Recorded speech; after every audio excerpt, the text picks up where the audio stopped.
Julian, my man, welcome back to the Compete Everyday podcast. How are you? I'm good, man. Thanks for having me on. I think you are our first repeat guest. Oh, So, yeah, the honor is all yours and wow. kicking off 2019.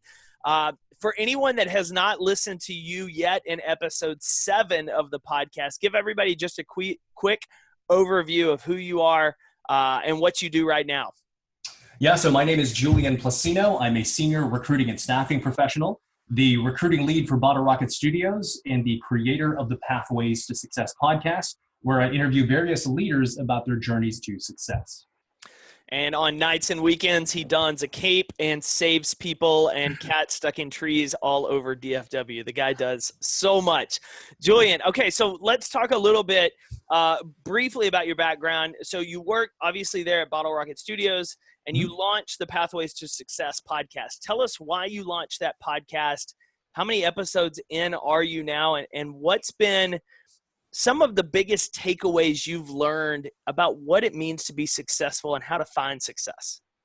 Yeah, so as far as why the podcast started, so I've personally been very entrepreneurial for the past decade and really starting businesses and endeavors really for financial purposes, network marketing, internet business, and real estate. And they were all great experiences, but I never really loved any of them. But once a year here at Bottle Rocket, we do these things called hackathons, where for a period of 24 hours, we can build anything we want. And here I'm surrounded by some of the market's greatest engineers and also creatives. And I was always really intimidated by rocket science. But something I always really wanted to do, I loved doing, was having interesting conversations with interesting people. So I figured, why not capture these conversations and share them with other people? So my rocket science project for 2016 was the Pathways to Success podcast. So it's been live now for about two and a half years. I produced 125 episodes, and I've interviewed company founders, CEOs, New York Times bestselling authors, TEDx speakers, just a litany of amazing people. That's awesome. And so obviously interviewing all these different people, everyone's got probably a different definition of what they define success as in their own life. What have been some of the more interesting insights you've learned with these interviews that maybe caught you off guard or surprised you with how people viewed success? So for me personally, I've always been fascinated with how successful people become successful. And what's really interesting are the insights that I have, because as a recruiting and staffing professional, I've literally hired hundreds of people. So I look at what made the job seeker successful and what made the entrepreneur successful, and kind of combining those things. The single most apparent commonality is this idea of self-awareness. It's like they knew clearly who they were. What are their strengths? What are their weaknesses, and what they wanted to do? So the single thing that I've seen as a commonality across the spectrum is clarity about who they are and what they want to do. I love that. I love that. So obviously, as we talked prior to coming online, season 3 of the Compete podcast is about diving in and giving listeners really more takeaways that they can apply, in this case, to start competing in their career. You being a recruiter, like you just mentioned, you've seen both sides of this.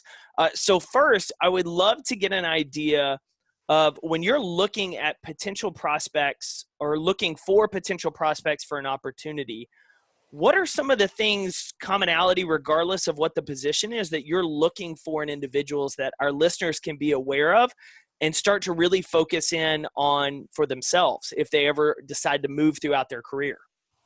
Yeah, so I think one of the cardinal rules for hiring in my case, if I'm looking to fill an open job, is what are the needs of the business and how are the results that the candidate created relevant to the needs of the business? Really, it comes down to results are the name of the game. What is the track record? What have you done?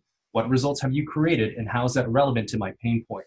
One of the things that I say to job seekers is the sooner you stop seeing yourself as a job seeker and more of a problem solver, the better off you're going to be. You will for sure guaranteed differentiate yourself if you truly put yourself in that mindset. What would you say then, is it that right there is the biggest mistake you see in job seekers of seeing themselves as someone looking for a job versus how can I add value? How can I solve this problem for you? Or is there another thing that people need to be aware that you see as a common mistake in the industry or coming across your desk? Yeah, I think, the clarity point really exist here as well. Because something that I do also is I hire a lot of people from the entry level world, people who graduated from college. And honestly, that's like the most brutal market that exists because it's entry level. There's not a lot of points of differentiation. And a lot of people who come out of college don't necessarily know what they want to do either. And that is a really tough thing to experience. So as soon as you can, get a sense of what you like to do, where you think you can add value, getting part-time jobs and internships. That's the best way to kind of prepare yourself to enter into the workforce coming from the university system, right? So I think one of the biggest mistakes still is clarity. Like, what is it that you want to do and why are you good at doing that? And you're very insightful about clarity because you have a clear sense of what you're trying to build and develop, not only in your current role at Bottle Rocket, but with your podcast and everything that's branching off of that. What are some ways that you help people or advise people to find that clarity in terms of what they want to do long term or where they can add the most value now? You know what, Jake, another insight that I have, man, having hired hundreds of people, and this is kind of a sad thing that I know, is having placed hundreds of people, dude, more than half of the people out there working hate their jobs, man. They really do it as a 9 to 5, as a mechanism to pay bills. And that's really sad because there's so many talented people out there, right? So for me, I'm a really big believer in really doing what you love, man. It's like, of all the entrepreneurial ventures that I started, it's the podcast, which I had zero intent to monetize, that has completely transformed my life, right? And that's why I'm a believer in that. Because whenever you pursue something that you love and find meaning in, it has a way of like drawing out the best version of yourself. And I've seen that as a commonality of top performers, whether they're employed by a company or an entrepreneur. I really believe that. I love that. I love that. So I want to ask you, because you mentioned dealing with a lot of entry-level employees, kids fresh out of college. It's a brutal market. A lot of our listeners are in their mid to late 20s, early 30s, some even in their 40s and 50s. What if you're at a later stage in your career and you decide to make a shift? And it's not necessarily an entrepreneurial shift, but you want to go from one industry and role that you've spent 10 years in into a new industry and role. And obviously you're not in a position where you can immediately just jump into an unpaid or minimum wage internship at that point. Sure. But have you seen that in your experience of someone shifting industries completely, obviously having to go back a few steps, and how they were able to successfully navigate finding an opportunity or seizing that job in a new market, new role, new industry, and how they were able to slowly grow in it, similar to what they'd done in the past? Because like you said, too many people hate their jobs right now, and they're trying to find something to do that they love. Yeah. No, I think one of the cool things that I have with my insights as well is seeing these amazing transition stories. So I know it's possible. So at Bottle Rocket, we have some of the best engineers in the market, right? So for example, we had one guy, he was an accountant. That's what he did. Like when I first saw his resume, I was like, this guy is not an engineer, right? Specialized, very specialized role. Very specialized, right? But he was applying to be a software engineer. But there's more to that story. He was side hustling in the evening. He was building apps and putting them on the App Store while he was doing his full-time job. So the side hustle doesn't necessarily have to be to start a business. It can be about developing a craft. So whatever it is that you want to do, find a way to start doing it small. And also there's a great book called Show Your Work by Austin Kleon. And that's what this guy did. He showed the results. It's one thing to say that you can write code. It's another thing to be able to point to the apps at the App Store that you've launched. Results are the name of the game. How do you tangibilize the fruits of your labor and make the case that you're qualified for this position that you're targeting? I love that. I love that. Results are the name of the game. And obviously it was something he was doing in his spare time while he was still working as an accountant, until he had enough social proof out in the App Store, out in the marketplace, where he could point and say, hey, listen, I'm ready to switch industries. Here's what I've done. On that same note, because one of the things people commonly use as an excuse is, I don't have the time. I don't know how. I have a kid, I have a wife, I have a full-time job. I don't have the time to do nights and weekends and all this other stuff. But that's simply just an excuse. You obviously started your podcast. When we recorded, it's on a Saturday at your offices. You were spending time up there working on a day that most people are out playing. When you launched your side hustle, I'm curious how you managed your time and how you were intentional about what time was spent where, so that your relationships weren't withering and dying, as well as your 9 to 5 job wasn't suffering while you were still trying to grow something new.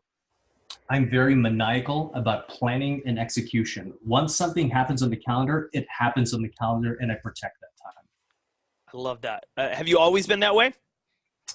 Not always. Not Okay. until I really got my act together and I started figuring out what it is that I want to do. Because you're right. The thing is that we are always busy. And here's the thing about me. So I work 60 hours a week at Bottle Rocket. I've got the podcast. I'm building a training and development company. I do the Kim Dawson thing so I can be called up for an audition at any given time. There's so many things that I have going on. But the only way I'm able to balance all those things is if I prioritize the most important thing. And there's a great book called The One Thing by Gary Keller, right? Yep. And that's how I organize my day. It's what are the most important things I can knock out, and everything else kind of seems to fall into place. Because if something is that important to you, you don't have to find time, you will create it. You will make a way to do it. That's exactly right. Yeah, The One Thing by Gary Keller and Jay Papasan, paired with Essentialism by Greg McKeown, were game changers for me in terms of productivity and prioritizing my action list. What does your kind of day-to-day look like? What do you have a daily morning process or evening the night before process to where you're plotting out that day in a way that's been successful for you? So I think having been me for X number of months, it's like there's sort of a rhythm that happens throughout the week, right? So this plan that I talk about is time blocked, and I use like Outlook, and Trello is actually my activity management task list, right? And sometimes the plan for the day sort of gets orchestrated weeks before, just depending on what's being scheduled, right? So you asked me a personal question, I'm going to answer it personally and honestly. So every morning I do have a routine. I wake up at about 4:30, and I pray, I meditate, I exercise, and then I spend the rest of the day relentlessly executing my plan. That's exactly what I do. I love that. Okay, so if you're up that early, what time do you go to sleep? Honestly, man, like 8:30 or 9 o'clock. Dude, that's okay.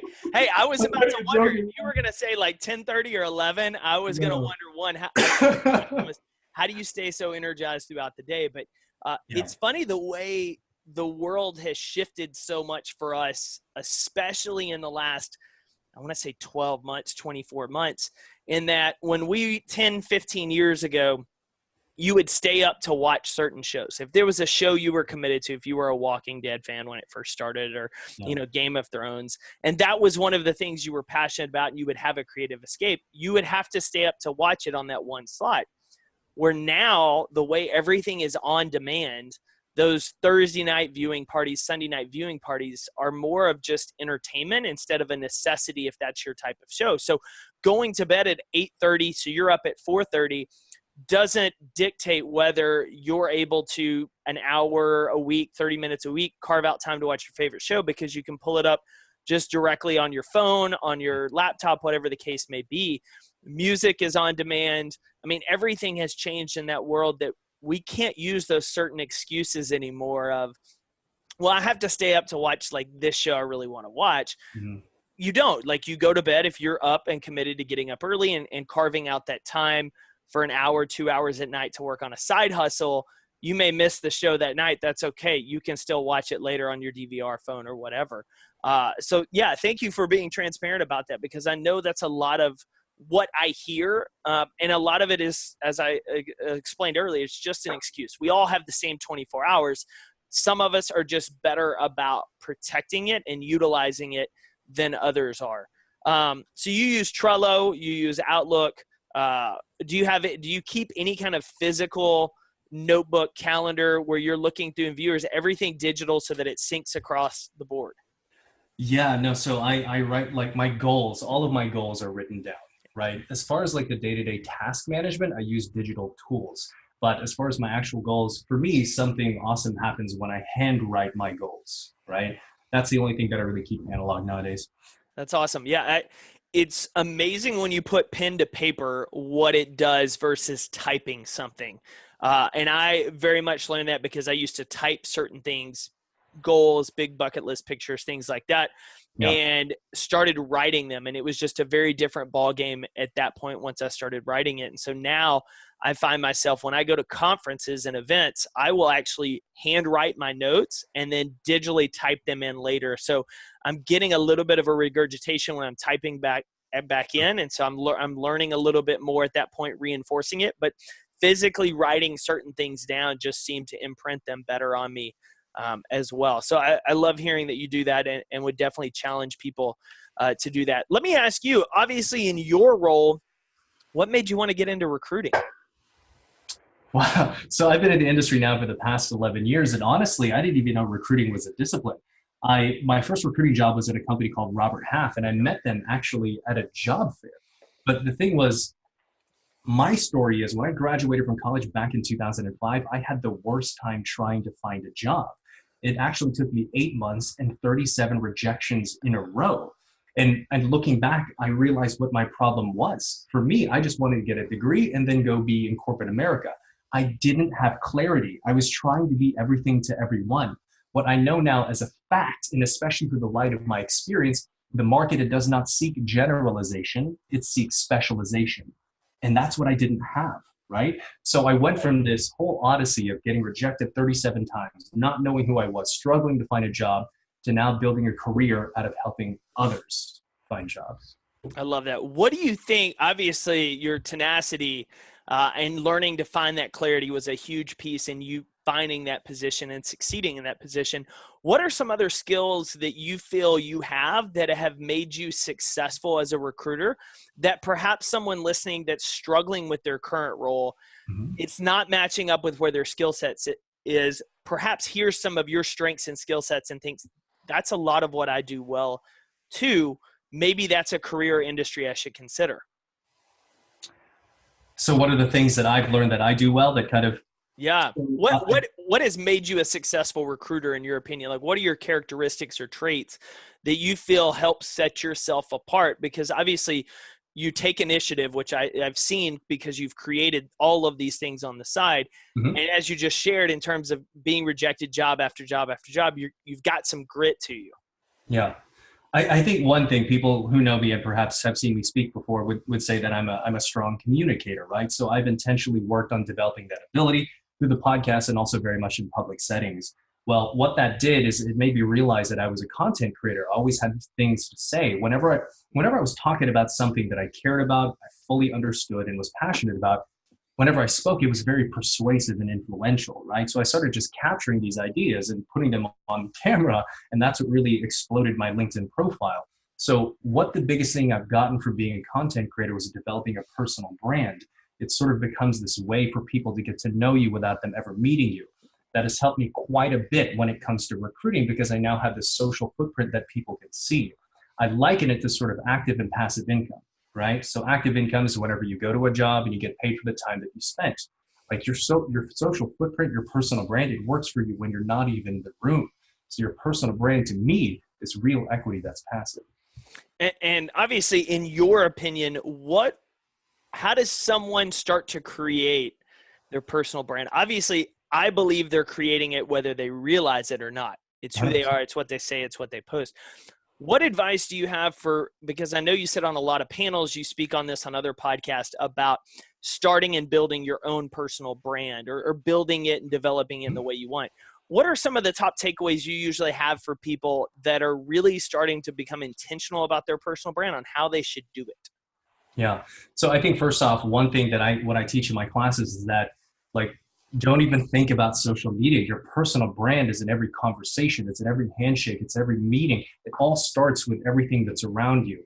The reason why it was easy for me to start to build this online this podcast and get people on the guests was because I already built this great network of people I had relationships with. So that's the first thing. Your personal brand is you. It is what you're known for. It's how you manage your relationships. It's a day-to-day, offline, lo-fi.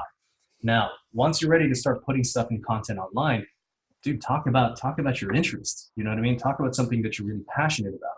Here is something that I learned as being a content creator. You start to attract the audience for which you solve problems for through content. So on LinkedIn, I have a very large recruiting and staffing following because I create content for that particular industry.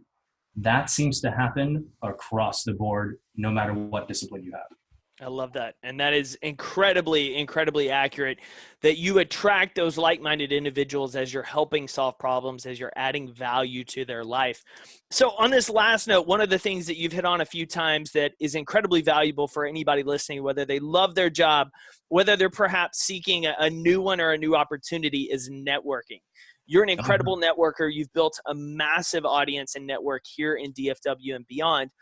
What do you see as a successful ways for people to network?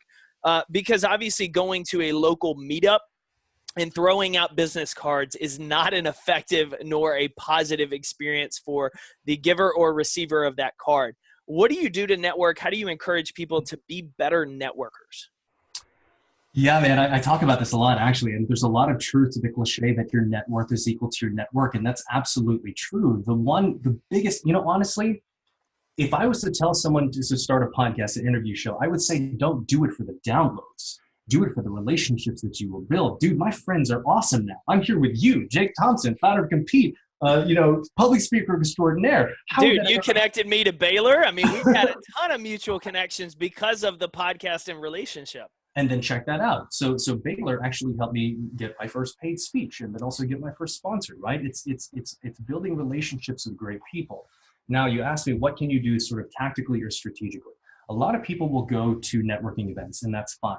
But if you really want to get the most out of it, find a way to support that group, whether volunteer for it, help set it up, help promote it, speak at it, support the infrastructure. That's how you start gaining relationships. Of the real movers and shakers are the people who are putting on that group, right? That's right. So find a way not just to attend, but to serve that group somehow. I love that. I love that. Come in from a servant mindset and attitude. Man, Julian, this has been so full of great information for everyone listening on how they can better compete for their career. Tell us how we can get connected with you. Obviously, your podcast, you've been on the Compete podcast, episode 7 for everybody to flash back and check out.